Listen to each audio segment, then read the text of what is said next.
Welcome to yet another insightful conversation revolving around CASE. Now, if you are wondering what is CASE, it actually means connected, autonomous, shared, and electric mobility. And one company that has pioneered this in India is MG Motor. So, to discuss it further, I have with me Mr. Rajeev Chaba, who is the President and MD at MG Motor India. Mr. Chaba, welcome and thanks for talking to News 18. Thank you.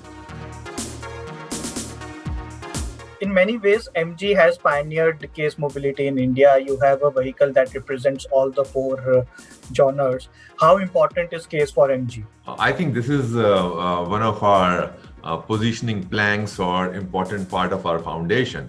And this actually differentiates us, in my opinion. So when we were entering the market and we were deciding our launch strategy, it came out very clearly that we need to do things in a different way than the others because it's a very competitive market, very unique market in India. It's difficult to penetrate. So to be on top of consumers' mind, we thought technology will play a big role, and so technology became our strong pillar apart from other three pillars of customer experience, diversity, and community. Very unique positioning, I would say. But on technology part, Hector, as you know, is the first connected car in the country.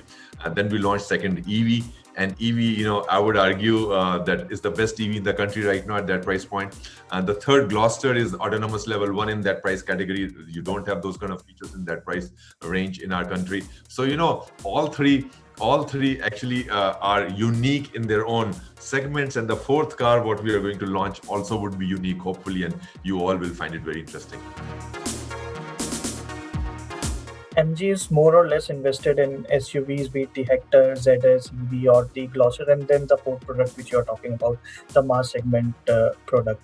But you also have products like MG6, which we drove in China.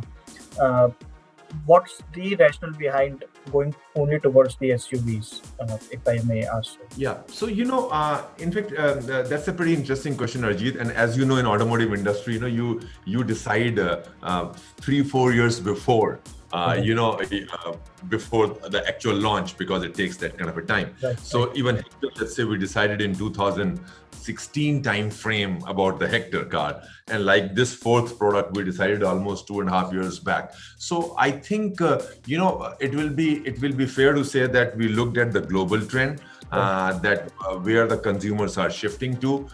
Then we saw the gaps in the Indian market. And when you correlate that gap with the global trends, you could see that, maybe the SUV market will have more upside and more opportunity in the country. And basis that, we went for, SUVs. Despite COVID, despite, all those kind of headwinds, SUV segment is the one segment which keeps growing.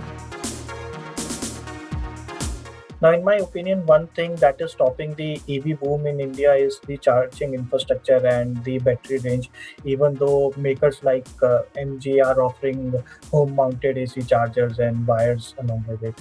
What's MG doing in this space, particularly from the charging infrastructure and the battery of electric vehicle? Arjit, I will slightly differ here. I think there are two issues. One is, rightly, as you pointed out, charging infrastructure. Right. Second is, do not have very good, compelling, competitive entries in EV.